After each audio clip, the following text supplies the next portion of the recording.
Assalamualaikum warahmatullahi wabarakatuh. Salam kebajikan, Om Swastiastu, Namo Buddhaya, dan salam sejahtera bagi kita semua. Yang terhormat Bapak Aditya Bawiuga Eskom MSc, selaku Ketua Program Studi Teknik Informatika, terima kasih kepada Bapak Aditya yang telah hadir dan bersedia meluangkan waktu untuk membawakan materi pada hari ini. Dan tak lupa saya ucapkan terima kasih juga atas partisipasi teman-teman Teknik Informatika. Dengan mengucap rasa syukur atas limpahan hidayah yang telah diberikan oleh Tuhan Yang Maha Esa, sehingga kita dapat berkumpul di sini walaupun secara daring dalam acara Forum Diskusi Akademik 2021 dengan topik Merdeka Belajar Kampus Merdeka.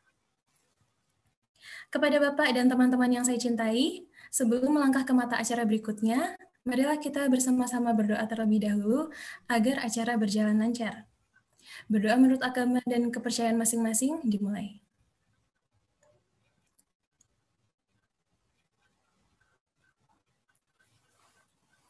Doa dapat diakhiri.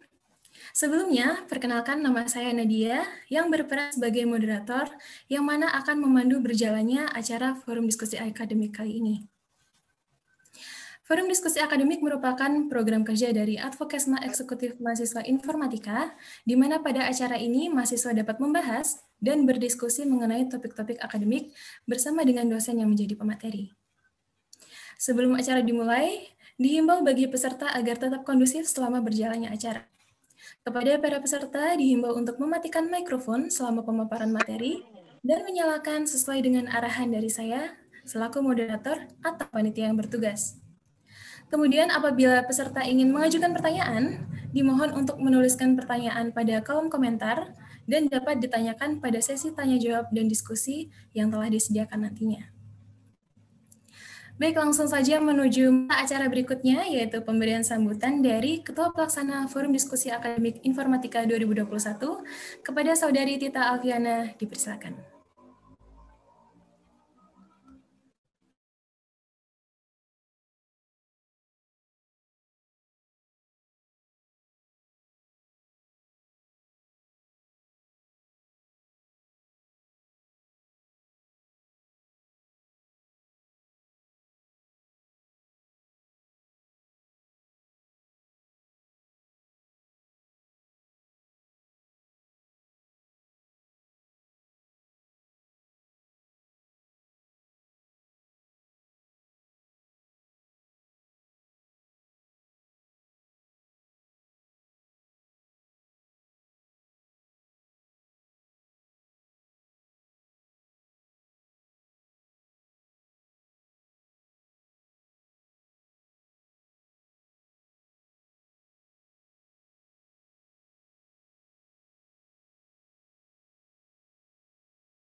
Baik, mohon maaf karena terjadi sedikit kendala pada Saudari Tita.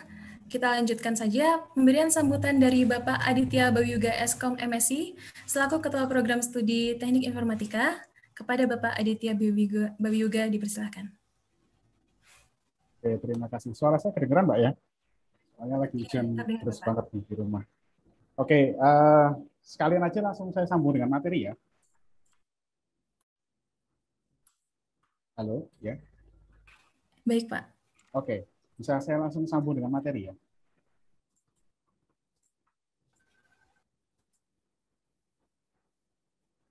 Halo, tes 1, 2, 3. Kedengeran nggak ya? Iya, Bapak. Terdengar. Kedengar ya? Oke. Hujannya terus banget soalnya. Ini langsung saya sambung dengan materi nggak apa ya? Siap, tidak apa-apa, Bapak. Oke, baik. Bismillahirrahmanirrahim. Assalamualaikum warahmatullahi wabarakatuh. Selamat siang rekan-rekan sekalian. Mudah-mudahan semuanya masih dalam kondisi yang sehat. Mungkin kondisi pandeminya tidak sedang baik-baik saja ya.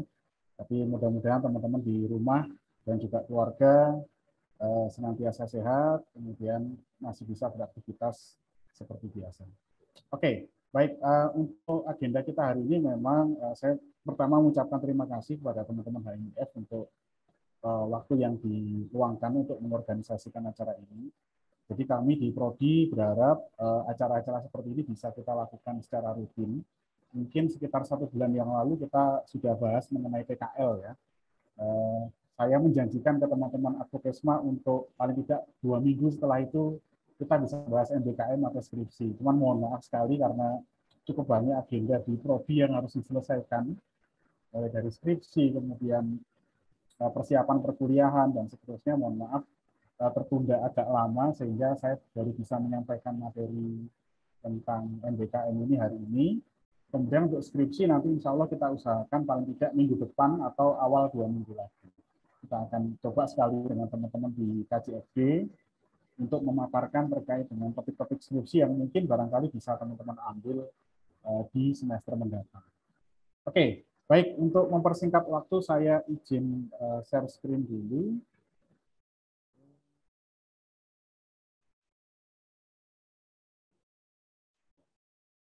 Baik, hari ini kita akan membahas mengenai Merdeka Belajar Kampus Merdeka atau MBKM. Ini mungkin sesuatu yang saya pikir teman-teman sudah menanti-nantikan gitu ya, cukup banyak menanti-nantikan kira-kira MBKM-nya di Filkom itu nanti jadinya seperti apa. Mungkin insya Allah kalau nggak salah sekitar awal semester lalu mungkin dari fakultas sudah memberikan sosialisasi awal terkait dengan MBKM. Cuman saya pikir kita bisa melakukan sosialisasi ini secara rutin tiap semester sekali. Harapannya nanti teman-teman bisa termotivasi untuk mengikuti salah satu kegiatan dari Merdeka Belajar Kampus Merdeka. Oke, baik. Ada beberapa hal nanti yang akan saya sampaikan. Yang pertama adalah sekilas MBKM. Jadi apa itu MBKM, kemudian tujuannya apa, dan seterusnya. Kemudian nanti akan kita coba paparkan beberapa kegiatan MBKM. Mungkin karena kegiatannya cukup banyak ya, jenis kegiatannya ada 8. Saya tidak akan menyampaikan semua, mungkin saya akan ambil sampel 2 kegiatan aja yang akan saya jelaskan, yang mungkin akan cukup banyak peminatnya, yaitu magang industri dan magang riset. Ini nanti akan saya sampaikan di presentasi. Sementara untuk yang lain nanti teman-teman bisa membaca lebih detail pada panduan yang sudah ada di web Filkom. Kemudian yang terakhir nanti kita akan jabarkan sedikit terkait dengan administrasi. Gimana sih administrasi proses MBKM nanti bisa dijalani oleh teman-teman sekalian. Mungkin saya pertama mohon maaf hujannya di sini agak deras, jadi mungkin suaranya juga tidak terlalu terdengar dengan jelas ya. Oke, baik, kita akan membahas yang pertama dulu terkait dengan apa itu MBKM. Jadi MBKM ini adalah, kalau boleh saya cerita, sekitar tahun 2019 akhir, itu pemerintah dalam hal ini Kementerian Pendidikan dan Kebudayaan itu meluncurkan sebuah program namanya Merdeka Belajar. Jadi Merdeka Belajar ini sebenarnya tidak hanya di level universitas, tapi juga ada di level pendidikan menengah dan juga pendidikan menengah tingkat atas maupun tingkat pertama. Jadi memang harapannya dengan Merdeka Belajar ini, siswa atau mahasiswa itu bisa memiliki kemerdekaan. Saya kasih tanda kutip kemerdekaan, ya. Artinya kemerdekaan di sini memang bukan kemerdekaan yang bebas sekali, tidak, tapi tetap dalam koridor aturan akademik ya. Kemerdekaan untuk memilih model pembelajaran dalam rangka peningkatan kompetensi. Kalau dulu mungkin sebelum adanya era Merdeka Belajar, teman-teman kalau disebut belajar itu ketika kita ada di kelas, ya, ketika ikut perkuliahan dosen yang ada di kelas. Nah, mungkin beberapa pihak atau beberapa ahli itu melihat bahwa model pembelajaran seperti ini tidak sepenuhnya bisa mengatasi masalah yang ada di dunia nyata. Sehingga kita juga akhirnya dari kementerian juga akhirnya meluncurkan kegiatan namanya Merdeka Belajar yang memungkinkan teman untuk belajar tidak hanya di kelas tapi juga bisa di luar kelas lewat beberapa jenis kegiatan. Mulai dari kegiatan ada yang disebut dengan magang, kemudian ada yang disebut dengan asistensi mengajar, ada yang disebut dengan riset, proyek kemanusiaan, wirausaha, proyek independen, kegiatan membangun desa, kemudian pertukaran pelajar, dan lain sebagainya. Oke, nah latar belakangnya kenapa sih ada Merdeka Belajar? Yang pertama untuk mendorong mahasiswa untuk mampu menguasai berbagai keilmuan sebelum memasuki dunia kerja.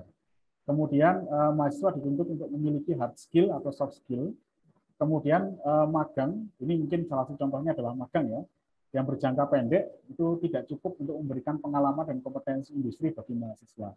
Mungkin teman-teman sebelum adanya MBKM ini di kurikulum sebenarnya sudah ada kegiatan namanya PKL, praktek kerja lapangan. Cuman beberapa hal dari PKL ini ada yang mengkritisi. Salah satunya adalah durasi PKL yang hanya 3 bulan. Ya. Beberapa perusahaan itu menganggap bahwa durasi PKL yang 3 bulan itu hanya belum bisa menyentuh core permasalahan yang dihadapi oleh perusahaan. Dan juga belum bisa meningkatkan skill dari mahasiswa. Sehingga diperlukan proses praktek kerja itu yang sifatnya lebih panjang. Nah, itu yang mungkin mendorong salah satunya adalah dengan difasilitasi dengan kegiatan MBKM ini. Oke, nah saya overview dulu sekilas mengenai pohon kurikulum yang ada di kurikulum baru di Produktif. Jadi di kurikulum baru ini sebenarnya kita sudah mengadopsi kegiatan MBKM ini. Ini pohon kurikulum untuk semester 1 dan sampai semester 5, di mana teman-teman diharapkan untuk bisa menyelesaikan seluruh mata kuliah wajib. Mohon maaf, bisa dimatikan? Ya. Teman-teman bisa menyelesaikan mata kuliah wajib yang ada di Prodi itu dari semester 1 sampai semester 5. Sehingga apa? Sehingga di semester 6 teman-teman sudah bisa mengambil beberapa jalur Merdeka Belajar. Mungkin jalur yang pertama ini adalah jalur reguler. Ini mungkin yang tidak berhubungan dengan Merdeka Belajar ya. Kalau teman-teman mungkin dengan jalur reguler ada mata kuliah pilihan, kemudian ada mata kuliah pilihan 19 SKS di semester 6, kemudian bisa juga mengambil mata kuliah pilihan lagi di semester 7, kemudian juga bisa mengambil PKL. Ini mungkin namanya belum diganti PKL ya. Ini harus PKL. Kemudian yang terakhir teman-teman juga bisa mengambil skripsi di semester 6 atau 7 atau 8. Oke, itu jalur reguler. Kemudian jalur yang lain adalah jalur Merdeka Belajar 1 semester di dalam UB. Kalau dengan jalur seperti ini, berarti nanti teman-teman akan mengambil mata kuliah pilihan di prodi sendiri, itu sebanyak minimal 11 SKS, kemudian bisa mengambil mata kuliah pilihan di luar prodi sebanyak minimal 8 SKS.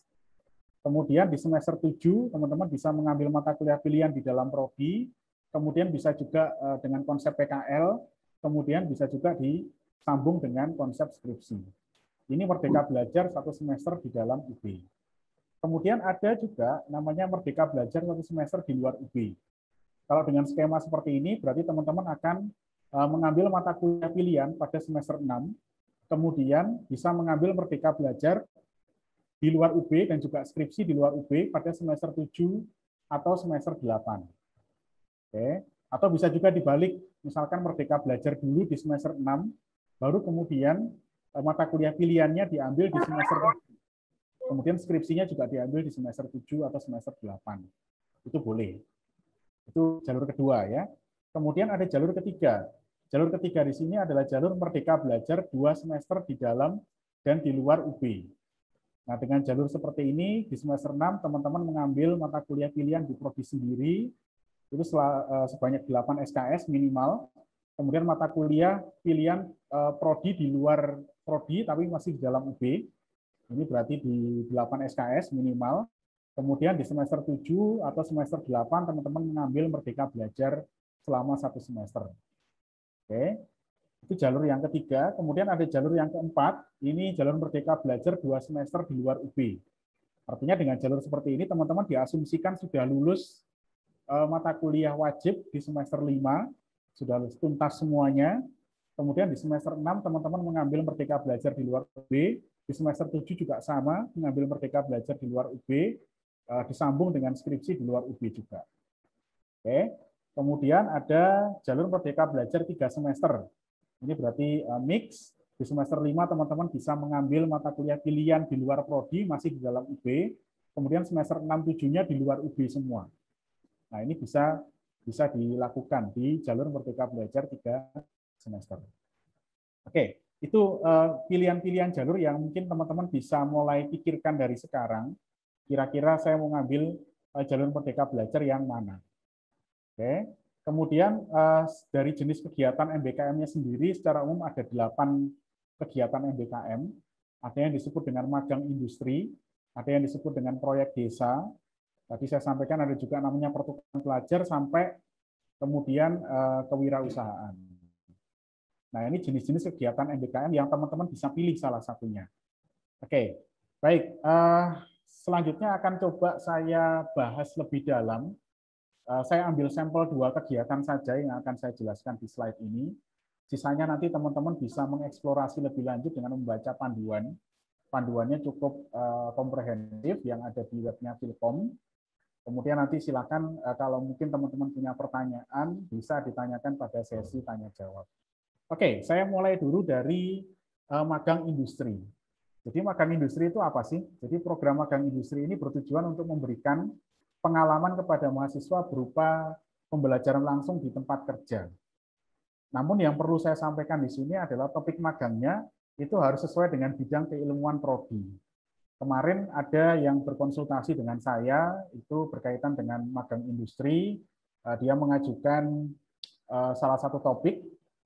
Saya buka informasinya, tapi ternyata di situ tidak terlalu berkaitan dengan prodi. Memang ada unsur informatikanya, tapi di situ informatikanya mungkin unsurnya hanya sekitar 30%. Sebagian besar itu malah ke aspek manajerial. Yang itu saya pikir tidak banyak bersesuaian dengan profil prodi kita, sehingga di situ saya arahkan untuk mencari topik yang lain. Itu yang pertama. Kemudian berkaitan dengan magang industri ini, teman-teman bisa memilih magang industri yang durasinya 6 bulan, atau magang industri yang durasinya 12 bulan. Oke. Kalau 12 bulan tentunya nanti berarti jadi 2 semester di luar UB. Oke. Tapi teman-teman tentu saja perlu memperhatikan bahwa kalau Anda punya aktivitas di magang industri, tentu waktu Anda akan tersisa untuk magang. Nah, pertanyaannya, kalau Anda masih punya tanggungan kuliah, maka Anda harus memprogram itu atau memikirkan atau mencari strateginya supaya tidak mengganggu perkuliahan yang ada, atau mungkin perkuliahan diselesaikan dulu, baru kemudian teman-teman ngambil magang industri. Nah, magang industri ini bisa diselesaikan di mana sih? Magang industri ini bisa dilakukan pada institusi industri, kemudian yayasan nirlaba, organisasi multilateral, institusi pemerintah, maupun perusahaan rintisan atau startup, serta bisa juga dilakukan di internal UB, misalkan di lab, atau misalkan di sebuah institusi, misalkan di TIK UB, kalau memang dia membuka lowongan, itu bisa teman-teman mencoba apply di situ. Saya halo, bisa dengar ya teman-teman ya? Saya udah mulai nggak hujan. Mbak Nadia, bisa dengar Mbak? Iya, bisa Bapak. Bisa ya, oke, baik. Itu mengenai magang industri. Kemudian persyaratannya apa sih magang industri ini? Yang pertama, teman-teman minimal telah menempuh 80 SKS, mata kuliah wajib atau pilihan. Ini mungkin amannya teman-teman itu saran saya baru bisa memulai merdeka belajar di luar UB, itu paling tidak di semester 6. Jangan mulai di semester 5, karena di semester 5 tentu teman-teman masih punya tanggungan mata kuliah wajib. Khawatirnya apa? Khawatirnya teman-teman nanti tidak fokus sehingga mata kuliah wajibnya terbengkalai. Jangan sampai seperti itu. Karena memang di konsep merdeka belajar ini hanya bisa disetarakan dengan mata kuliah pilihan, kecuali untuk PKL ya, bisa disetarakan dengan PKL, tapi tidak bisa disetarakan dengan mata kuliah pilihan reguler. Misalkan ya, ada mata kuliah namanya jaringan komputer. Misalkan teman-teman magang industri bidangnya jaringan juga, apakah bisa disetarakan dengan mata kuliah wajib Jarkom? Jawabannya adalah tidak bisa, karena mata kuliah Merdeka Belajar ini hanya bisa diakui sebagai mata kuliah pilihan, gitu ya. Kemudian syarat yang kedua adalah lulus tes seleksi magang sesuai dengan mekanisme di perusahaan. Ini bedanya dengan PKL ya. Mungkin kalau PKL karena durasinya pendek, mekanisme seleksinya relatif ringan, atau bahkan kadang-kadang tidak ada mekanisme seleksi dari perusahaan. Tapi untuk magang ini biasanya ada mekanisme seleksinya yang lebih ketat daripada PKL. Kemudian yang ketiga, bersedia menandatangani kontrak kerja dengan mitra magang industri. Kemudian yang keempat, tempat magang memiliki kerjasama dengan UB atau dengan Philcom. Jika memang belum punya, maka prodi nanti bisa membantu untuk inisiasi kerjasama. Jadi kenapa harus ada kerjasamanya sih Pak? Kita mengharapkan teman-teman yang magang di industri itu benar-benar magang sesuai dengan keilmuannya. Dalam tanda kutip, kita tidak ingin teman-teman itu dalam tanda kutip dipekerjakan tidak sesuai dengan bidangnya. Karena cukup banyak kasus seperti itu. Jadi makanya kita ingin mengikat perusahaan atau mitra itu dengan sebuah kerjasama. Nah, berhubung perusahaan yang menawarkan magang itu kan cukup banyak ya, sehingga barangkali nanti misalkan ada perusahaan yang belum punya kerjasama dengan Philcom atau dengan UB, maka nanti kami di Prodi bisa nanti berkoordinasi dengan bagian kerjasama untuk menginisiasi kerjasama itu. Jadi jangan khawatir, misalkan teman-teman mau magang di sebuah tempat yang belum ada kerjasamanya, nanti kita bisa bantu untuk menjalin kerjasama dengan perusahaan tadi. Oke, itu persyaratan yang keempat. Kemudian gimana Pak skema penilaiannya? Kurang lebih kalau kita merunut pada panduan, skema penilaiannya kurang lebih seperti ini. Ada praktek kerja lapangan, kemudian ada proyek teknologi informasi, dan seterusnya. Yang perlu saya sampaikan ke teman-teman, bisa jadi nanti ketika dalam proses konversi di akhir, ketika dievaluasi, bisa jadi nanti tidak penuh 20 SKS atau tidak penuh 14 SKS. Atau barangkali bisa jadi nanti berdasarkan pertimbangan tertentu, nanti mata kuliah penyetaraannya akan bisa jadi berbeda. Saya ambil contoh nanti di salah satu contoh yang kemarin kita sudah lakukan adalah contoh di program Bangkit. Mungkin teman-teman sudah banyak tahu ya program Bangkit. Nah, program Bangkit ini diinisiasi oleh Google. Kalau kita lihat sebenarnya program Bangkit ini lebih cocok ke aspek Merdeka Belajar jenisnya proyek independen. Tapi ketika dilihat di panduan, ternyata mata kuliah yang disetarakan di panduan itu nggak cocok untuk program Bangkit. Kenapa nggak cocok? Karena memang program Bangkit ini ada dua aspek. Ada aspek pembelajaran mandiri lewat kurikulumnya Google, kemudian yang kedua ada aspek capstone project-nya. Sehingga kita nggak bisa mengikuti panduan yang ada, mengikuti mata kuliah penyetaraan yang disebutkan di panduan.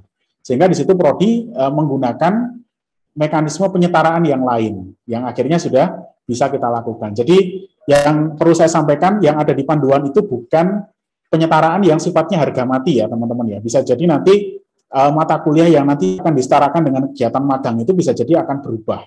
Jumlah SKS-nya juga bisa jadi akan berubah. 20 dan 14 ini hanya angka patokan maksimal. Bisa jadi kurang dari itu. Oke, itu yang perlu saya sampaikan ke teman-teman ya di awal. Itu skema penilaiannya. Kemudian ini beberapa mitra magang yang sudah menjalin kerjasama dengan kita. Ada PT Sevima, ini basisnya di Surabaya. Ini salah satu perusahaan IT juga dengan beberapa produk e-learning dan juga beberapa produk perguruan tinggi. Itu juga membuka internship, kita juga sedang menjalin kerjasama, prosesnya sedang berjalan. Kemudian ada dari PT DOT, ini basisnya di Malang. Produknya ada cukup banyak, ada mobile, web apps, kemudian terakhir juga kita sedang berkomunikasi, mereka sedang mengembangkan sebuah platform blockchain dan seterusnya, bisa jadi teman-teman juga masuk ke situ. Kemudian ada perusahaan namanya PT Jalin Mayantara, ini belum saya masukkan juga di sini, itu sudah menjalin kerjasama juga dengan UB, teman-teman kalau mau magang di situ juga bisa magang di situ, proses MOU-nya sudah selesai, tinggal program kerjasama dengan fakultas. Atau kalau teman-teman pengen mencari, teman-teman bisa membuka dari portal magang Kemendikbud. Ini kalau teman-teman buka, bisa ngelihat program magangnya, bisa mencari di sini program-program magang yang kira-kira sesuai dengan posisi yang diinginkan. Misalkan mau nyari tentang UI gitu misalkan. Oke, dicek di sini bisa desain UI UX. UI UX-nya bisa dilihat di sini, kemudian bisa juga ngelihat yang lain, bisa dari kata kunci yang lain ya, teman-teman. Oke, saya lanjutkan dulu. Itu mengenai mitra magangnya, teman-teman bisa mengeksplorasi lebih lanjut. Kemudian jenis kegiatan yang kedua adalah riset atau penelitian. Jadi riset ini memberikan pengalaman kepada mahasiswa berupa penelitian di sebuah lingkungan yang mendukung untuk itu. Misalkan riset pada sebuah grup riset atau dalam sebuah laboratorium. Lokasinya bisa dilakukan di grup riset atau lab di dalam UB, atau grup riset atau lab yang ada di luar UB, termasuk juga grup riset yang ada di luar negeri. Misalkan teman-teman mungkin berkesempatan untuk riset dengan NASA misalkan ya, siapa tahu ya, itu juga bisa dimasukkan dalam Merdeka Belajar dengan skema riset, atau mungkin di dalam negeri misalkan dengan LIPI ya, atau mungkin dengan salah satu grup riset yang ada di UB, atau mungkin dengan sebuah pusat kajian yang ada di UB. Nah, itu bisa kita pertimbangkan sebagai salah satu kegiatan riset. Oke, nah ini persyaratan tentang riset ya, kegiatan riset ini. Jadi kegiatan ini adalah kegiatan yang sifatnya individu, otomatis laporannya nanti juga akan bersifat individu. Kemudian mahasiswa memprogram asisten riset ini sudah harus lulus mata kuliah metodologi penelitian, kemudian etika profesi, bahasa Inggris, bahasa Indonesia pada semester yang nantinya akan mau menempuh Merdeka Belajar. Kemudian sudah menempuh sekurang-kurangnya 80 SKS atau amannya mungkin dimulai dari semester 6, mendapat persetujuan dosen PA, kemudian mahasiswa mendapatkan pernyataan diterima juga dari kegiatan asisten riset tadi, menandatangani surat pernyataan, kemudian menyepakati dan menandatangani kontrak kerja yang ditentukan oleh mitra, sesuai dengan bobot SKS kegiatan asisten riset tadi. Oke, nah ini skema penilaiannya, sama seperti saya sampaikan di magang tadi bahwa skema penilaian ini bukan harga mati ya, artinya bisa jadi nanti teman-teman tidak mendapatkan 20 SKS atau 14 SKS, bisa jadi kurang dari itu. Dan juga mata kuliahnya juga bisa jadi tidak sama persis dengan mata kuliah yang ada di sini. Bisa jadi seperti itu ya skemanya. Oke, itu berkaitan dengan skema penilaian. Kemudian yang terakhir yang ingin saya sampaikan di slide ini adalah berkaitan dengan alur administrasi. Oke, nah ini timeline pelaksanaan MBKM. Oke, ini timeline pelaksanaan MBKM. Oke, ini di semester sebelumnya. Kemudian ini teman-teman bisa melihat timelinenya ya. Ini minggu-minggunya. Oke, ini minggu pertama dan seterusnya ada mulai dari pengajuan magang, persetujuan, kemudian pendaftaran seminar hasil dan seterusnya. Oke. Nah, ini alur administrasi dari MBKM. Ini alur administrasi dari MBKM. Yang pertama, teman-teman saya minta untuk berkonsultasi dulu dengan saya lewat email mengenai tempat dan substansi dari MBKM. Jadi tolong jangan melaksanakan kegiatan MBKM tanpa sepengetahuan dari prodi. Ini juga beberapa kali juga terjadi. Kita tidak mengharapkan itu supaya apa? Supaya teman-teman juga bisa diarahkan. Jangan sampai nanti teman-teman MBKM ternyata kegiatannya malah nggak bisa diakui karena memang kegiatannya tidak sesuai dengan profilnya prodi. Jangan sampai seperti itu. Jadi makanya saya mengharapkan teman-teman untuk berkonsultasi dulu dengan saya lewat email boleh. Mengenai tempat dan substansi dari MBKM. Teman-teman pengen MBKM di mana? Oh oke, saya akan coba cek dulu. Kalau memang saya pikir, saya pertimbangkan memang itu layak buat teman-teman dan worth it, monggo silahkan bisa dilanjutkan dengan tahap yang kedua. Anda bisa mengikuti seleksi pada instansi. Seleksinya, silahkan diikuti seleksinya.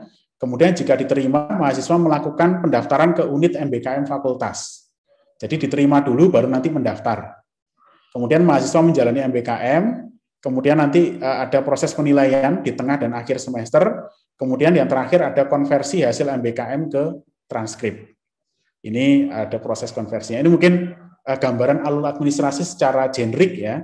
Nanti secara detail teman-teman bisa membaca pada panduan MBKM yang ada di web Filkom. Teman-teman bisa melihat di situ ada panduan untuk paling tidak 1, 2, 3, 4, 5, 6, ada 7 kegiatan ya, ada 6 kegiatan mungkin ya, yang sudah dibuatkan panduannya.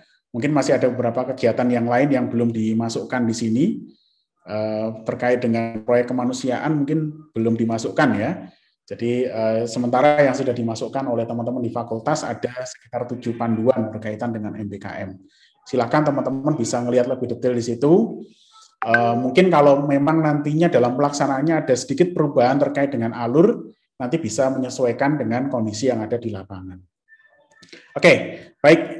Mungkin seperti itu yang bisa saya sampaikan terkait dengan materi MBKM. Tadi saya sudah sampaikan ke teman-teman panitia bahwa nanti lebih banyak waktunya kita pakai untuk diskusi saja ya. Jadi untuk materinya saya pikir ya teman-teman bisa membaca dari panduan. Kalaupun nanti ada pertanyaan di situ, monggo bisa ditanyakan secara personal ke saya juga, atau mungkin dikumpulkan dulu lewat Advokesma juga boleh, baru nanti ditanyakan ke saya. Oke, Kemudian saya kembalikan ke Mbak Nadia untuk dipandu terkait sesi tanya jawab. Terima kasih. Terima kasih Bapak Aditya Bawiyoga atas materi yang telah diberikan. Selanjutnya kita akan menuju mata acara sesi tanya jawab dan diskusi. Di sesi tanya jawab dan diskusi ini, peserta dipersilakan untuk memberikan pertanyaan. Bagi para peserta yang ingin bertanya, silakan menggunakan fitur raise hand. Kemudian peserta akan dipanggil dan dipersilakan mengajukan pertanyaan yang dapat disampaikan secara langsung. Ataupun peserta juga dapat bertanya melalui fitur chat. Silakan, mungkin bagi peserta yang ingin bertanya. Baik, dari Mas Dimi Karilah Putra. Silakan Mas Dimi.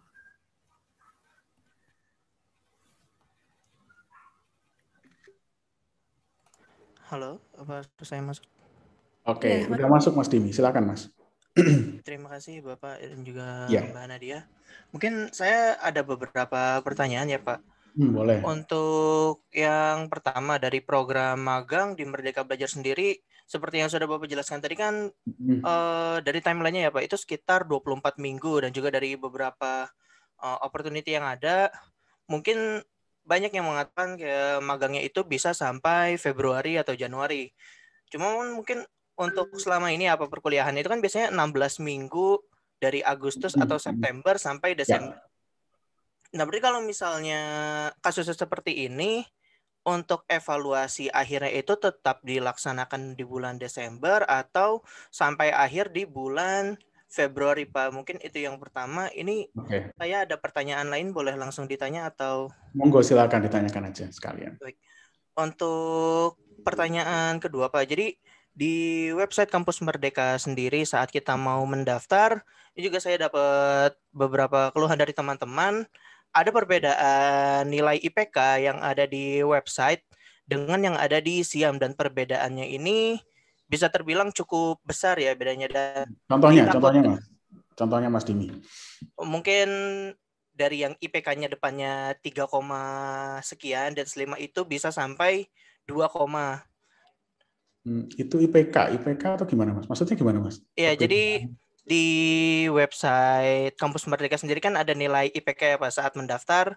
Kita diminta konfirmasi bahwa di Kampus Merdeka ini IPK kita terdata dengan angka sekian. Oke. Oh, dia secara otomatis mendeteksi ya, karena saya juga nggak punya portal sebagai mahasiswa ya, saya nggak tahu halamannya ya. Itu secara otomatis ya, itu terupdate ya nilainya. IPK-nya muncul otomatis dan yang muncul itu lumayan jauh ya Pak perbedaannya dengan ada yang ada di SIAM. Nah ini ditakutkan dapat menjadi sandungan atau batu sandungan saat melakukan pendaftaran. Kira-kira nanti seperti apa Pak? Dan mungkin untuk yang pertanyaan ketiga dari Bapak sendiri, kemarin ke teman-teman Bangkit ya Pak menjelaskan ada program magang terintegrasi skripsi. Oke. Jadi lupa saya sampaikan ya. Oke. Ya. Baik, itu Pak. Terima kasih. Oke, baik. Terima kasih Mas Dimi. Saya jawab dulu yang pertama. Yang pertama tadi terkait apa Mbak? Saya agak lupa. Mas Dimi tadi yang pertama terkait dengan?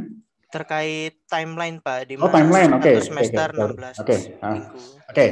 Terkait dengan timeline, sama seperti kasusnya teman-teman di Bangkit kemarin ya, nilai itu baru diberikan oleh pihak Bangkit setelah proses memasukkan nilai di perkuliahan reguler. Jadi perkuliahan reguler kemarin kalau nggak salah sekitar tanggal 17 Juni, kemudian nilai dari Bangkit itu baru diterima oleh pembimbing itu tanggal 24 ya. Baru kemudian diproses, baru kemudian dimasukkan ke dalam nilai kira-kira tanggal 30-an Juni ya. Kasus yang sama bisa jadi akan terjadi ya. Kasus yang sama bisa jadi akan terjadi. Memang kemarin kita juga mencoba membicarakan kemungkinan itu. Kemungkinan itu bisa jadi nanti ada dua opsi. Ada dua opsi bisa jadi. Opsi yang pertama, kalau kita lihat pekerjaannya teman-teman ini progresnya sudah cukup bagus, bisa jadi nanti seminar hasil akhirnya kita majukan di bulan Desember. Jadi kalau misalkan hasil diskusi dengan perusahaan, misalkan, oh anak ini sudah bisa layak dulu lah untuk sidang dulu, tapi nanti harus berkomitmen untuk menyelesaikan pekerjaannya sampai Februari. Itu bisa kita lakukan sidang lebih awal atau seminar hasil lebih awal. Atau opsi yang kedua, teman-teman nanti akan dilakukan seminar hasil di bulan Februari. Cuman ini agak beresiko. Beresikonya apa? Khawatirnya, kan nilai belum bisa di-set ya. Khawatirnya teman-teman nanti di-set nilainya itu setelah pelaporan ke PD Dikti. Jadi saya perlu cerita ke teman-teman bahwa di salah satu proses bisnis yang ada di fakultas dan universitas namanya update data di pangkalan data. Ada namanya PD Dikti. Nah, itu nilainya teman-teman itu secara periodik per satu semester kalau nggak salah 2 kali, itu akan diupdate ke pangkalan data. Nah, kita khawatirnya itu melewati masa pelaporan di PD Dikti. Sehingga nanti ketika dilaporkan, nanti teman-teman dilaporkan IPK-nya diturun. Kita khawatirnya seperti itu. Jadi untuk jawaban saya bisa jadi 2 kemungkinan, Mas ya. Kita akan melihat situasi di lapangan. Kalau memang teman-teman pekerjaannya bisa dianggap let's say 70 atau 80% selesai dan pembimbing perusahaan sudah mengatakan oke, boleh untuk sementara di seminar hasilkan, maka itu bisa kita lakukan. Tapi tentu dengan komitmen bahwa teman-teman akan menyelesaikan pekerjaan sampai bulan Februari. Karena kontraknya seperti itu. Atau kemungkinan yang kedua, itu kita undur dulu seminar hasilnya mungkin di bulan Februari, kemudian kita masukkan dengan catatan tidak melewati masa pelaporan di PD Dikti.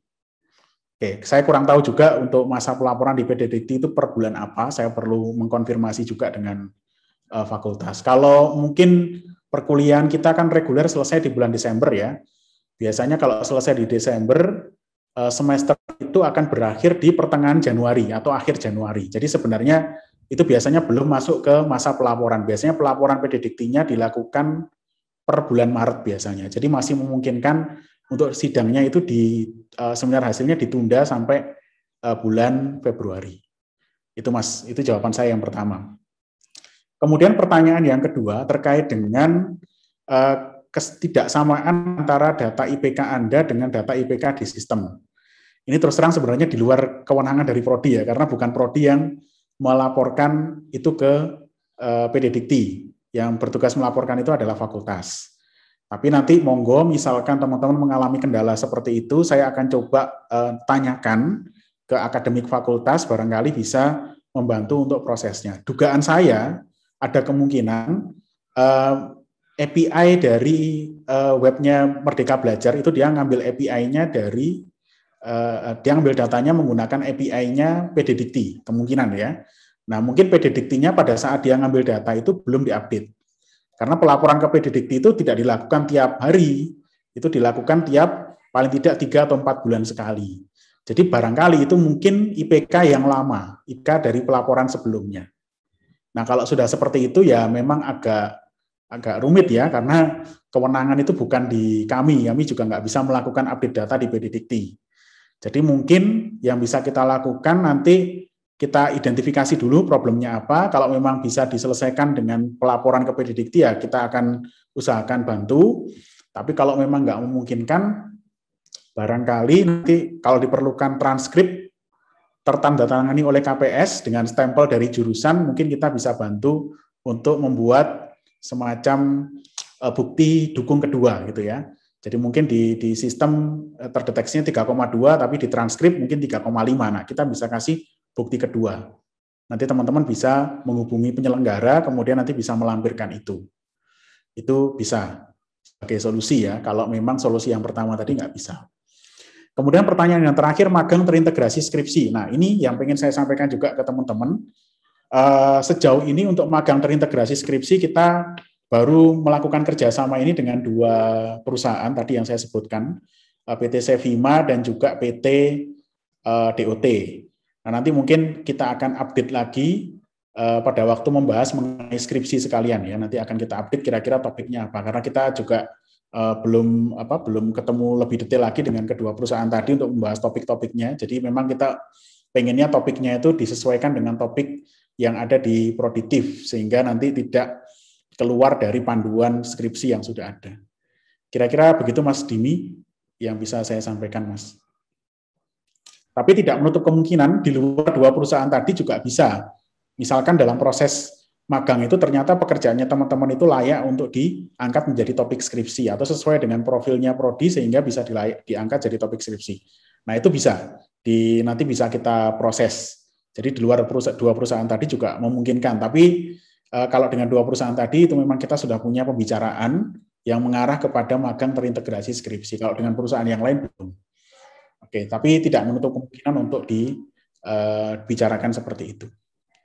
Kira-kira gitu Mas Dimi ya. Baik, dari Mas Dimi apakah sudah terjawab? Terima kasih Bapak atas jawabannya. Dari saya sendiri sudah cukup jelas. Oke, ya terima kasih. Oke, Kemudian, ada pertanyaan dari kolom chat, Mbak ya? Ya, pertanyaan dari Mas Azhar. Selamat siang Pak, mohon izin untuk bertanya. Pada presentasi yang diberikan Bapak itu terdapat skripsi luar UB. Lalu untuk magang yang terdapat pada kampus Merdeka itu kan terdapat pada 20 SKS dan juga diberikan proyek akhir di akhir magang tersebut. Apakah proyek akhir tersebut yang dimaksud skripsi luar UB ya Bapak? Oke, bisa jadi iya, bisa jadi enggak ya. Jadi bisa jadi iya, bisa jadi enggak. Tergantung skemanya. Tentu di sini ada, misalkan tadi magang itu kan ada yang magang 20 SKS, ada magang yang 16 SKS. Nah, apakah bisa langsung menjadi skripsi? Itu bisa jadi dianggap sebagai aktivitas skripsi kalau memang perusahaan tadi punya kesepakatan dengan kita. Jadi misalkan ya, misalkan untuk PKL-nya kan tadi bisa disetarakan juga dengan PKL ya. Mungkin untuk PKL-nya itu pekerjaannya A, tapi kemudian pekerjaan si A ini kemudian bisa di-extend dengan menambahkan sebuah fitur jadi pekerjaan B, yang itu berbeda dengan pekerjaan A tadi. Maka si pekerjaan B itu nanti bisa kita anggap sebagai bagian dari Merdeka Belajar, bagian dari magang yang nanti ujungnya adalah skripsi. Jadi tetap teman-teman akan membuat 2 laporan nantinya.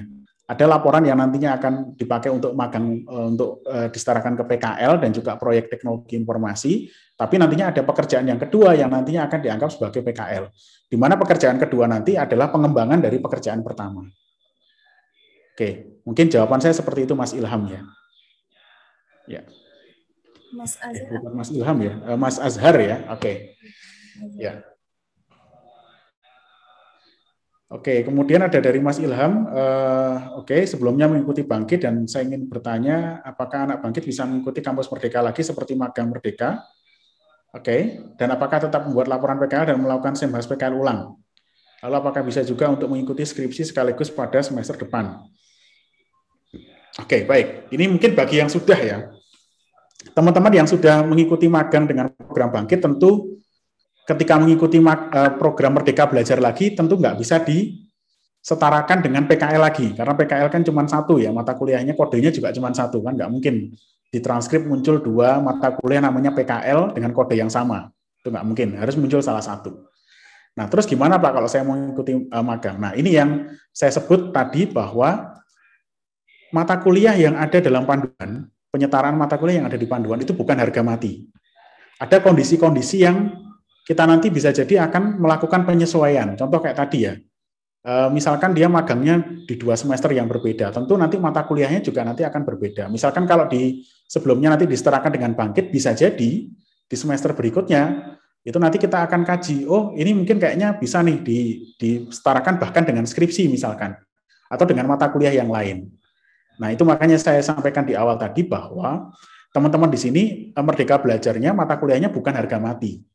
Jadi nanti bisa jadi nanti kita lihat juga SKS-nya. Oh, teman-teman SKS-nya tinggal misalkan ya udah menempuh sekitar 134 nih. Kalau mau lulus kurang 10. Oke. Kira-kira kalau kita dan dia sudah menempuh PKL misalkan. PKL-nya udah nggak mungkin nih kita setarakan dengan PKL. Nah, bisa jadi nanti strateginya kita setarakan itu dengan skripsi. Nah, otomatis apakah perlu membuat laporan? Ya, tentu perlu membuat laporan dengan 2 format di perusahaannya dan juga format skripsinya. Itu bisa jadi seperti itu, Mas. Makanya saya bilang tadi bahwa mata kuliah yang nanti akan dipakai untuk menyetarakan itu bukan harga mati. Itu nanti akan menyesuaikan dengan kondisinya teman-teman juga. Gitu ya. Oke. Otomatis kalau membuat laporan lagi apa enggak, Pak? Iya, otomatis teman-teman harus membuat laporan lagi, karena kan 2 kegiatan yang berbeda, harus dibuat laporannya. Tapi nanti tinggal dilihat apakah laporannya nanti mau ikut formatnya PKL atau mungkin ikut formatnya skripsi. Kalau ikut formatnya PKL, teman-teman udah PKL atau belum? Oh, udah PKL ternyata. Berarti kan nggak mungkin kita setarakan dengan PKL lagi. Bisa jadi nanti kita setarakan dengan skripsi. Nah, tentu nanti laporannya juga akan mengikuti laporannya skripsi. Itu yang saya bilang bahwa penyetaraannya bukan harga mati seperti itu. Ya. Ya, baik. Terima kasih atas jawabannya Pak Adit. Selanjutnya ada pertanyaan dari Mas Ahmad Dimitri. Selamat siang Pak Adit.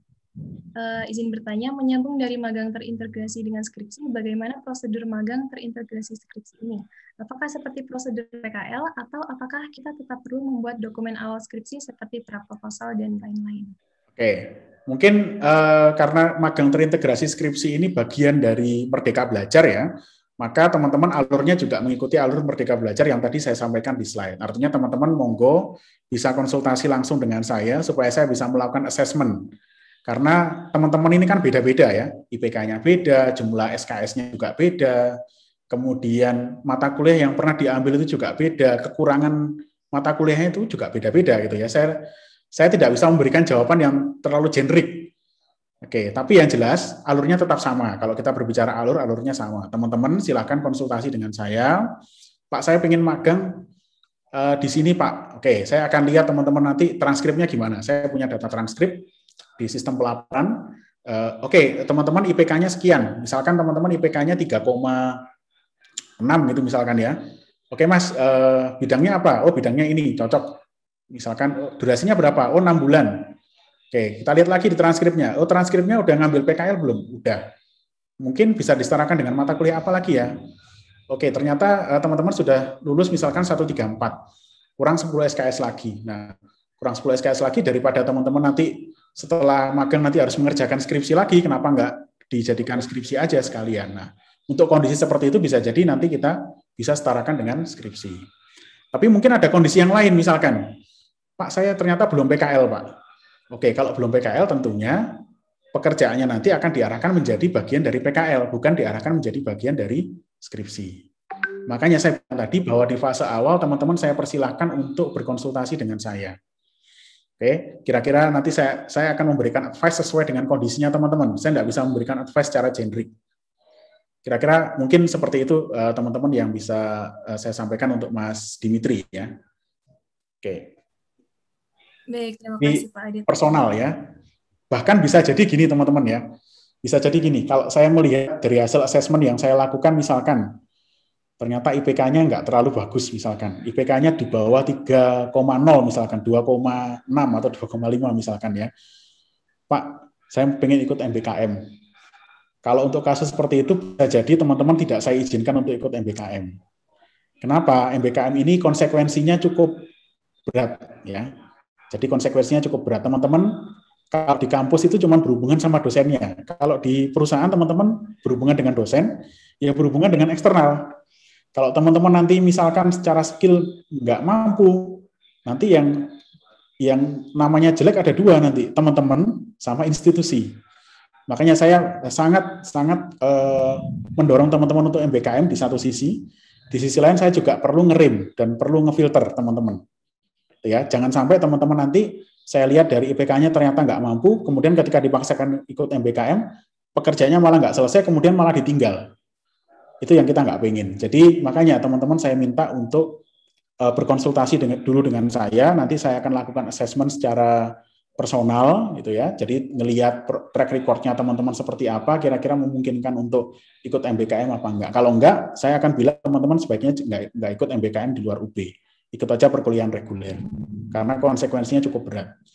Nah, perlu saya sampaikan ke teman-teman, untuk PKL saja, itu masih cukup banyak yang PKL-nya molor. PKL yang seharusnya 3 bulan itu ada yang sampai PKL-nya sampai 1 tahun nggak selesai-selesai. Ada loh. Ada juga yang PKL-nya ditinggal. Itu juga ada. Jadi 3 bulan, 4 bulan nggak ada progres, setelah itu ditinggal. Nggak ada konfirmasi ke prodi, nggak ada konfirmasi ke perusahaan. Nah, teman-teman bisa bayangkan kalau kondisinya seperti itu ya. Nah, sekarang magang. Kalau PKL kan cuma 4 SKS ya, sekarang magangnya 20 SKS. Teman-teman nggak bisa menyelesaikan misalkan. Teman-teman sudah rugi 20 SKS. Bisa jadi 20 SKS-nya jadi E semua. Nah, jadi teman-teman perlu sangat-sangat mempertimbangkan kemampuan diri. Ya. Optimis boleh, tapi juga perlu mengukur. Kira-kira kalau saya magang dengan topik ini, saya bisa nggak? Oke. Kalau bisa, oke, mari kita assessment. Saya akan melakukan assessment ke teman-teman secara personal. Oh, oke. Mungkin sampean bisa nih dengan topik ini. Silakan lanjut ya. Mungkin seperti itu Mbak Nadia. Baik, terima kasih Bapak Adit atas jawabannya. Mungkin dari teman-teman yang lain, apakah ada pertanyaan lagi? Monggo, silakan Bisa kalau ada pertanyaan.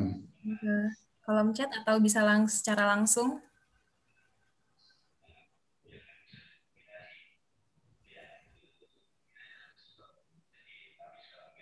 Ya. Silakan Monggo, ini silakan. Mas. Kalau ada yang mau bertanya, silakan. Ya, dari Mas Kirom.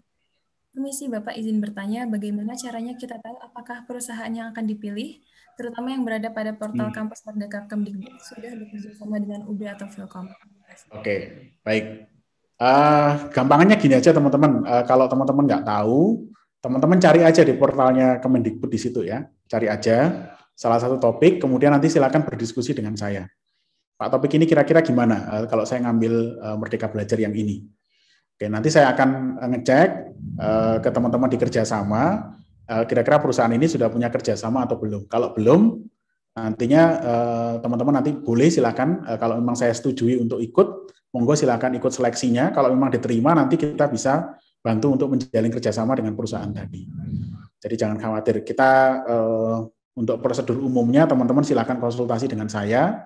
Kemudian nanti silakan, kalau memang saya setujui, ya monggo teman-teman bisa ikut seleksi. Kalau memang diterima, nanti kita akan bantu untuk menjalin kerjasama di sana. Itu ya. Oke. Baik. Monggo silakan teman-teman, ada pertanyaan lain? Baik teman-teman yang punya pertanyaan lain dari Mas Ahmad Faiz Ali. Permisi Pak, izin bertanya, apakah jika mengambil mata kuliah skripsi sembari menjalankan program magang dari Kampus Merdeka, topik skripsinya harus sesuai dengan apa yang dikerjakan selama magang, dikarenakan apabila mengambil skripsi berdasarkan magang Merdeka, selesainya akan lebih lama, dikarenakan timeline kegiatannya yang hingga semester depan. Mungkin dari Bapak Adit. Oke, baik. Nah ini yang saya bilang teman-teman perlu mengatur strategi nih. Kira-kira kalau saya ikutan magang nanti skripsi saya terbengkalai apa enggak gitu ya. Ini teman-teman yang perlu didahulukan adalah kewajibannya dulu ya. Artinya magang itu sunnah ya, tapi skripsi selesai itu wajib ya. Ya, jadi kalau disuruh milih antara skripsi sama magangnya, teman-teman ya harus prioritas di skripsinya. Apalagi kalau misalkan skripsinya sudah punya topik dan sudah punya dosen pembimbing. Ya jangan sampai dosen pembimbingnya ditinggal juga. Ya sudah diselesaikan aja skripsinya. Kalau dengan kasus seperti itu, saya tidak menyarankan teman-teman untuk magang. Kalau mau magang, magang aja, tapi setelah skripsi selesai, atau setelah yudisium selesai. Jadi konsepnya bukan magang dalam konteks MBKM, tapi magang di luar konteksnya MBKM. Jadi ya magang biasa gitu ya, bukan konteksnya MBKM. Jadi saran saya selesaikan dulu skripsinya. Ini juga pertanyaan yang hampir mirip juga ada, tapi mungkin dari bukan yang semester akhir ya, tapi dari semester 5. Kemarin ada yang nanya, IPK-nya bagus, 3,9 kalau nggak salah ya. 3,9 IPK-nya. Nanya ke saya, masih semester 5, Pak, saya boleh ikutan magang MBKM nggak? Saya cek di sistem pelaporan, oh masih semester 5. IPK-nya sebenarnya bagus, saya secara umum nggak ada masalah, cuman dia masih mau semester 5. Artinya apa? Masih cukup banyak mata kuliah wajib yang belum diselesaikan. Ya kalau mungkin sekarang sih masih daring ya perkuliahan semester depan ya. Mungkin masih bisa nyambi kuliah sama ngerjain magang. Tapi saya juga nggak bisa jamin teman-teman bisa konsentrasi nggak. Jangan-jangan malah nanti berantakan dua-duanya ya. Magangnya nggak selesai, mata kuliah wajibnya malah nggak dapat nilai yang bagus juga gitu ya. Kan sayang. Nah daripada seperti itu, selesaikan dulu yang wajib, baru kemudian teman-teman bisa ikut magang. Konteksnya sama dengan skripsi. Harapan saya teman-teman menyelesaikan skripsinya, yudisium, baru kemudian teman-teman boleh magang. Itu ya. Itu jawaban saya untuk Mas Faiz Alif ya. Oke. Kemudian pertanyaan kedua dari Mas Hamas Takiuddin ya. Apabila kekurangan kita adalah 10 SKS dan mata kuliah yang kurang adalah PKL dan skripsi saja, lalu kita mengikuti magang terintegrasi skripsi, apakah bisa laporan hasilnya dijadikan 2 bentuk sekaligus? Nah ini yang saya sampaikan tadi, bisa jadi kalau memang kurang PKL dan skripsi, nantinya teman-teman harus mengerjakan 2 pekerjaan di konteks magang tadi. Bisa jadi nanti sebagian pekerjaan itu nanti dilaporkan sebagai PKL, sebagian pekerjaan nanti dilaporkan sebagai skripsi. Tapi itu 2 pekerjaan yang berbeda ya teman-teman. Pengembangannya boleh, misalkan PKL-nya bikin sebuah aplikasi berbasis mobile gitu ya. Nah, mungkin fiturnya ABC. Nah, nanti untuk yang skripsi dari ABC itu ditambah lagi DEF, tentu dengan analisis yang lebih mendalam lagi sesuai dengan format skripsi. Jadi tetap itu dua pekerjaan yang berbeda. Nggak bisa satu laporan dipakai untuk PKL sama skripsi sekaligus, nggak boleh. Ya, tetap dua laporan yang berbeda, otomatis dua pekerjaan yang berbeda. Itu ya Mas Hamas ya. Oke, kemudian dari Mas Azhar. Oke, Mas Azhar, saya mahasiswa semester 7 yang dimana untuk mata kuliah wajib hanya tersisa. Oke, ya sama pertanyaannya ya.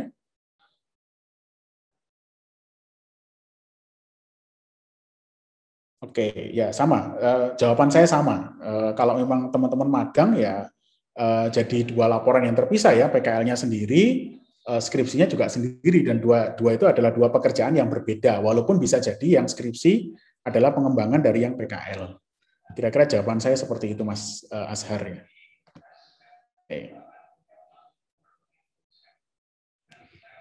Mas Ilham, apakah diperbolehkan mengambil magang merdeka dan mengerjakan skripsi yang reguler? Saya tidak menyarankan Mas Ilham, karena itu dua pekerjaan yang berbeda, itu berat, Mas. Yang skripsi reguler aja banyak yang tidak selesai tepat waktu. Jadi saran saya, Mas Ilham ambil skripsinya aja, fokus ke skripsinya aja. Ya. Fokus ke skripsinya aja, ya. Daripada nanti bermasalah nantinya. Oke. Oke, jika terdapat kasus di mana mahasiswa belum beruntung untuk diterima di MBKM, sedangkan pendaftaran di jalur reguler di kampus sudah ditutup, bagaimana dengan mahasiswa tersebut, Pak? Oke, untuk yang seperti ini nanti monggo bisa disampaikan ke saya, nanti kita bantu untuk memasukkan di KRS secara manual ya, secara manual nanti kita masukkan lewat operator. Tapi tentunya teman-teman jadi tidak punya banyak fleksibilitas untuk memilih kelas ya, misalkan. Pak, saya ingin memprogram mata kuliah A, tapi ternyata mata kuliah A itu cuma dibuka satu kelas dan sudah penuh. Kalau mau dibuka dua kelas, jumlah peminatnya kurang. Jadi bingung ya, misalkan maksimal kapasitasnya 40, tapi udah penuh 40, yang kurang cuma satu orang. Nah tentu jadi nggak bisa dimasukkan di mata kuliah pilihan tadi. Nah itu memang resiko dari kegiatan MBKM ya. Jadi memang ada resiko seperti itu. Tapi secara umum nanti kita akan bantu memasukkan ke dalam KRS. Jadi KRS-nya akan kita bantu untuk dimasukkan secara manual. Itu bisa. Dengan catatan, yang pertama tadi fleksibilitasnya tentu tidak sefleksibel teman-teman memprogram KRS sendiri. Itu yang pertama. Kemudian yang kedua, ini juga jangan sampai melebihi dari 2 pertemuan ya. Jadi misalkan perkuliahan kita misalkan nantinya dimulai bulan Agustus minggu ke-3 misalkan ya. Berarti kan batas toleransinya teman-teman paling tidak sudah harus diprogramkan atau sudah masuk kelas itu Agustus minggu terakhir. Jadi monggo dicari perusahaan-perusahaan yang mungkin bisa mengeluarkan hasil tes itu kurang dari Agustus minggu terakhir, misalkan seperti itu. Jadinya teman-teman masih aman sehingga kalaupun MBKM-nya nggak diterima bisa masuk ke perkuliahan reguler. Oke, itu Mas Marcelino ya. Prodi akan membantu untuk memasukkan ke KRS, tapi tentunya ada 2 constraint tadi. Berkaitan dengan fleksibilitas memilih mata kuliah pilihan, dan yang kedua adalah berkaitan dengan teman-teman sudah ketinggalan berapa pertemuan di situ. Jangan sampai lebih dari 2 minggu. Itu ya. Oke. Baik, selanjutnya pertanyaan dari Mas Reza Citrabuana. Ya? Saya mahasiswa angkatan 2019, karena ada perubahan kurikulum, ada beberapa mata kuliah yang mundur ke semester selanjutnya. Dari informasi yang saya dapat, ketika ingin mengambil kampus merdeka, saya harus menyelesaikan seluruh mata kuliah wajib terlebih dahulu. Pertanyaan saya, apakah boleh saya mengambil mata kuliah wajib tersebut bersamaan dengan kampus merdeka, Bapak? Oke, spesifiknya mata kuliah apa, Mas Reza? Boleh disampaikan nggak? Kalau mungkin tidak terlalu banyak, mungkin kita masih bisa toleransi sih. Ada berapa? Mata kuliahnya apa nih? Keamanan informasi mundur ke semester 6. Oke, teman-teman ada banyak yang bermasalah dengan KI ya. Untuk keamanan informasi, kemungkinan nanti kita akan buka di semester ganjil, Itu tapi cuman nggak banyak ya, kemungkinan mungkin cuma satu kelas mungkin ya, maksimal mungkin cuma satu kelas yang kita buka. Jadi mungkin teman-teman yang 2019 barangkali punya masalah dengan itu, monggo nanti bisa memprogram mata kuliah KI ini di semester ganjil, di semester depan ini. Nanti kita akan buka. Ini sebenarnya KI sudah kita buka di 2 semester kemarin ya, semester ganjil genap itu kita buka KI juga. Tapi mungkin kalau mungkin masih ada 1 atau 2 orang yang ketinggalan, kita akan tawarkan ya, mohon maaf, bukan kita buka, kita akan tawarkan KI ini 1 kelas di semester ganjil 21-22 ya. Gitu Mas Reza ya. Otomatis kalau dibuka di semester, Mas Reza masih mau semester 5 ya berarti ya. Kalau mau semester 5 berarti semester 5-nya Mas Reza bisa ngambil KI kalau kelasnya dibuka. Kemudian nanti semester 6-nya baru bisa ngambil Merdeka Belajar. Jangan ngambil Merdeka Belajar di semester 5. Gitu ya. Oke. Sudah jelas Mas Reza? Baik, mungkin dari Mas Reza, apakah sudah terjawab? Oke, sudah. Oke, Baik, monggo kalau ada pertanyaan yang lain silakan. Apabila ada pertanyaan bisa langsung disampaikan atau melalui fitur chat. Ya, boleh, WhatsApp juga boleh.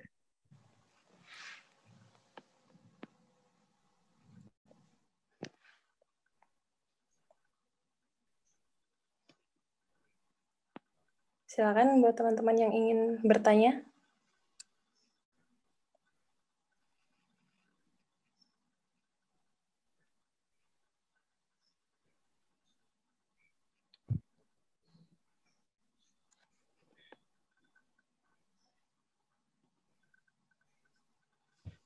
Oke, silakan. Saya perlu sampaikan lagi ke teman-teman ya, berkaitan dengan MBKM.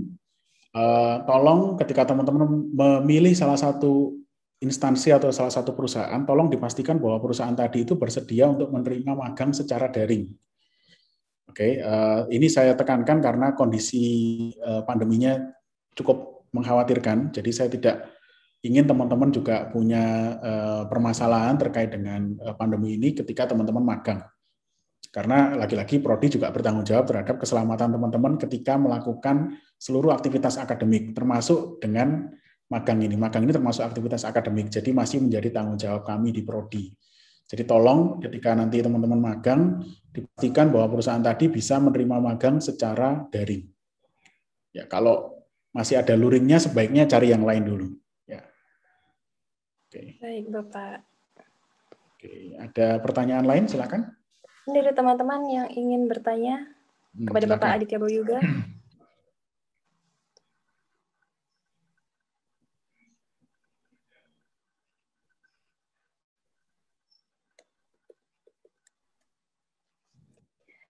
Mungkin sebagai tambahan informasi untuk magang kemarin, untuk bangkit kemarin dari Proditif yang ikut sekitar 49 mahasiswa, ya alhamdulillah nilainya cukup memuaskan, jadi rata-rata nilainya A, jadi capstone project-nya juga selesai.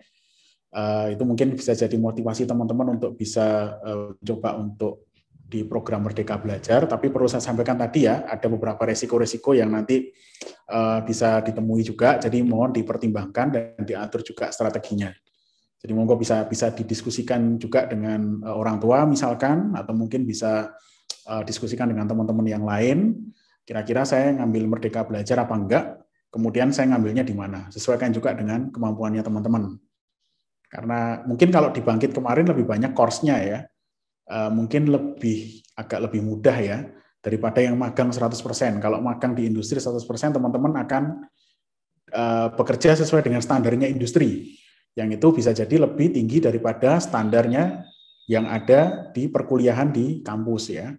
Misalkan kalau di kampus tugas kuliah itu misalkan selesai 70%, mungkin dosen masih bisa ngasih nilai ya. Tapi kalau di industri mungkin nggak perfect 100%, tentu nanti ada konsekuensi lanjutannya. Nah, itu saya minta teman-teman juga berpikir tentang resiko itu ya. Resiko itu tetap ada dan harus dipikirkan, gitu ya. Oke. Baik, terdapat pertanyaan dari Mas Dava Muhammad Hamka dari angkatan 2019. Ya.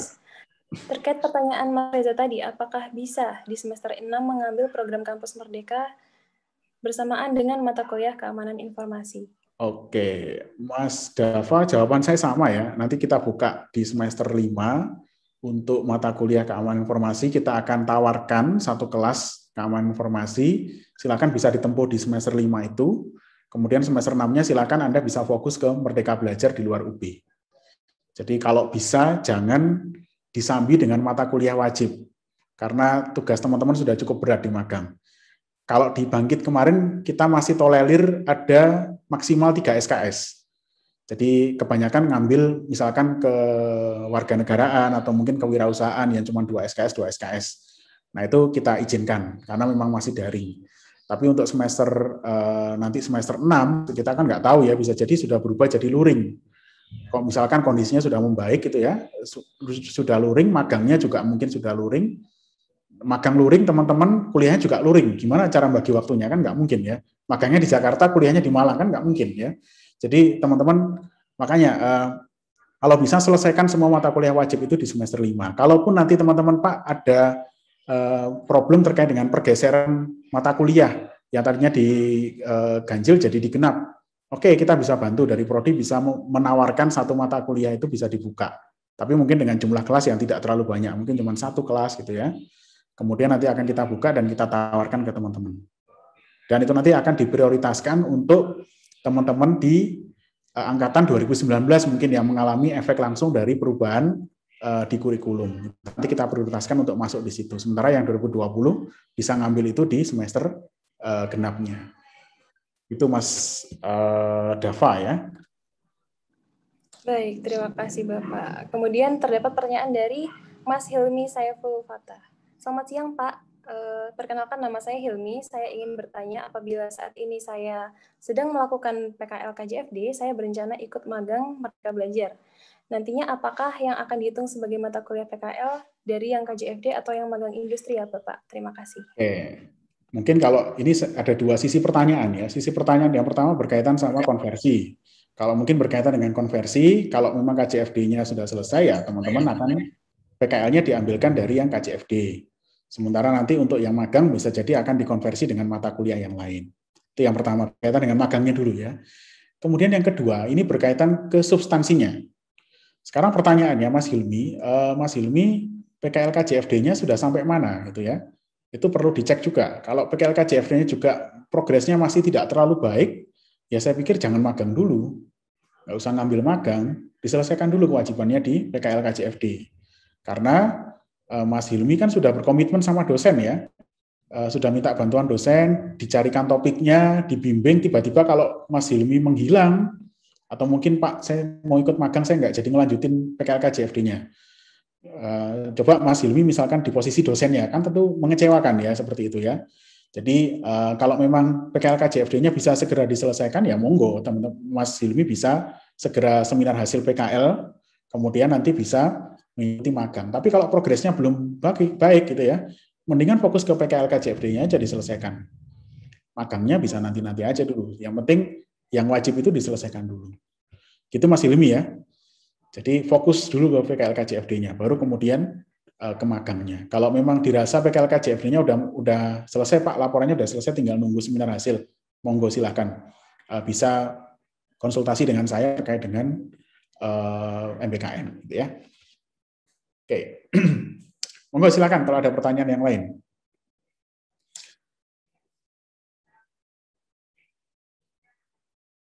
Oke, untuk Mas Reza, oke nanti ini tergantung Mas Reza ya. Nanti akan disetarakan dengan mata kuliah apa.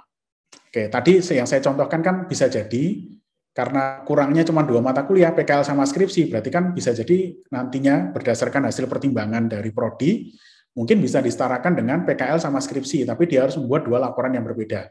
1 laporan PKL dan 1 laporan skripsi. Nah, sekarang pertanyaannya, kalau misalkan tinggal PKL-nya sudah, tinggal skripsi aja, gimana Pak? Nah, itu tinggal dilihat juga, ada mata kuliah lain yang kurang apa enggak? Lah SKS lulusnya kurang apa enggak? Kalau kurang, itu bisa jadi nanti aktivitas itu nanti akan disetarakan dengan mata kuliah yang lain. Entah namanya proyek TI atau mungkin mata kuliah pilihan yang lain. Nah, untuk itu tentu nanti akan ada mekanisme penilaian yang berbeda. Oke, bisa jadi nanti laporan proyeknya ikut skripsi, Tapi untuk yang lain, misalkan ikut proyek TI, berarti kan harus membuat 2 laporan ya. Laporan untuk proyek TI dan laporan untuk skripsi. Dan laporan itu bisa jadi nanti akan berbeda. Gitu Mas Reza ya. Ya memang agak complicated karena memang ya programnya namanya Merdeka Belajar. Tentu nanti setiap orang itu nanti punya penyetaraan yang nanti bisa jadi akan personal gitu ya, tergantung kondisi SKS-nya dan juga bergantung dengan kekurangan mata kuliahnya apa. Gitu ya. Bisa jadi kalau misalkan Mas Reza itu sudah lulus 138 SKS. Berarti kan kalau mau mencapai 144 kurang 6 SKS. 6 SKS-nya cuma kurang skripsi aja. Pak, saya cuma kurang skripsi aja nih. Boleh nggak magangnya saya anggap skripsi? Boleh.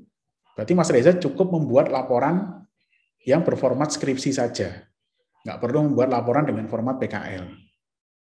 Gitu Mas Reza ya. Sudah clear ya?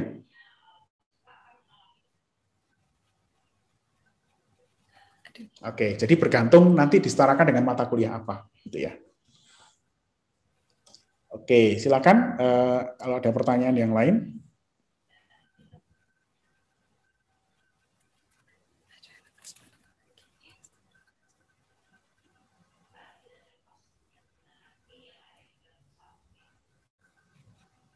Oke, silakan kalau ada pertanyaan yang lain.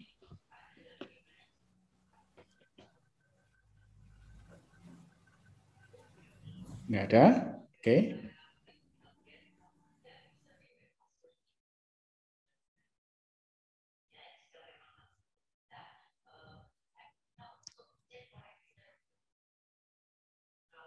Oke, kalau nggak ada pertanyaan sudah cukup mungkin Mbak Nadia. Mungkin kalau ada pertanyaan yang lain bisa ditampung di teman-teman Advokesma, kemudian bisa disampaikan ke saya, nanti akan coba saya jawab. Kemudian teman-teman kalau memang berdasarkan hasil pertimbangan yang matang, itu berniat ikut kegiatan MBKM, monggo bisa bertanya atau berdiskusi dengan saya lewat email. Kemudian nanti kita akan coba lakukan assessment secara personal ke teman-teman.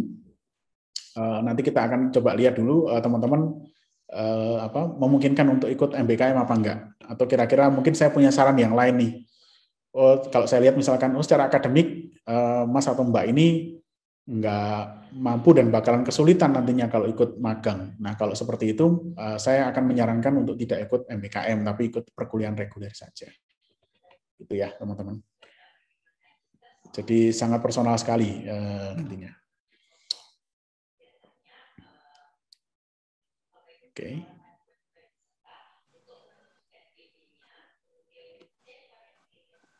Baik, mungkin dari teman-teman apakah ada pertanyaan lagi? Silakan kalau ada pertanyaan.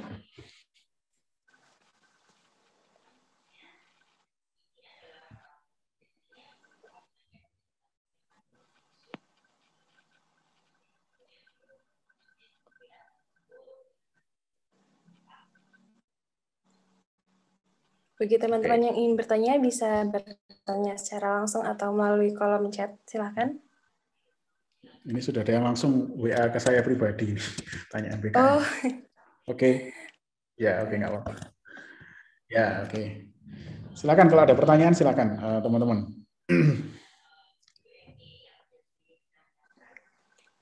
Oke, mungkin bisa dicukupkan Mbak Nadia kalau sudah ada pertanyaan. Oh, baik. Karena sudah tidak ada pertanyaan lagi, mengingatkan waktu yang cukup terbatas, tanya jawab dan diskusi akan saya tutup. Apabila teman-teman masih memiliki pertanyaan mengenai Merdeka Belajar Kampus Merdeka, dapat disalurkan melalui aspirasi yang akan kita buka pada akun resmi HMIF. Kepada Bapak Aditya Boyuga, apakah terdapat tambahan yang ingin disampaikan sebelum saya menutup acara kali ini?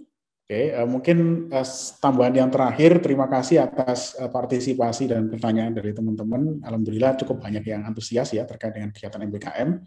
Yang perlu saya sampaikan tadi, teman-teman harus berpikir ini ya, harus mempertimbangkan masak-masak dulu kira-kira mau ikut MBKM apa enggak, karena konsekuensinya kan cukup besar ya. Kalau teman-teman misalkan magang, kemudian magangnya gagalnya nggak cuma 4 SKS, tapi gagalnya bisa 14-20 SKS ya. Jadi seluruh aktivitas di semester itu bisa jadi nanti nilainya E semua. Jadi tolong dipertimbangkan resiko seperti itu juga ketika teman-teman mengambil MBKM. Makanya itu fungsinya teman-teman berkonsultasi dengan prodi dulu, sehingga prodi bisa melihat aktivitas Anda itu memungkinkan apa enggak. Kalau memang memungkinkan, monggo silakan dilanjutkan. Kalau prodi menilai bahwa teman-teman nanti bakalan kesulitan, mendingan nggak dulu. Mendingan teman-teman ini dulu fokus ke perkuliahan di internal kita dulu. Oke, itu mungkin yang bisa saya sampaikan. Terakhir dari prodi menyampaikan teman-teman tetap jaga kesehatan ya. Kondisinya memang sedang tidak baik-baik saja, tapi mudah-mudahan teman-teman dan keluarga juga dianugerahi kesehatan, sehingga nantinya kita juga bisa berkumpul kembali di Filkom secara fisik ya. Kita juga pengennya segera luring, cuman kondisinya sangat tidak memungkinkan untuk luring ya. Oke, baik, itu saja yang bisa saya sampaikan. Saya kembalikan ke Mbak Nadia, terima kasih banyak. Baik, Bapak. Terima kasih Pak Aditya Bu Yoga.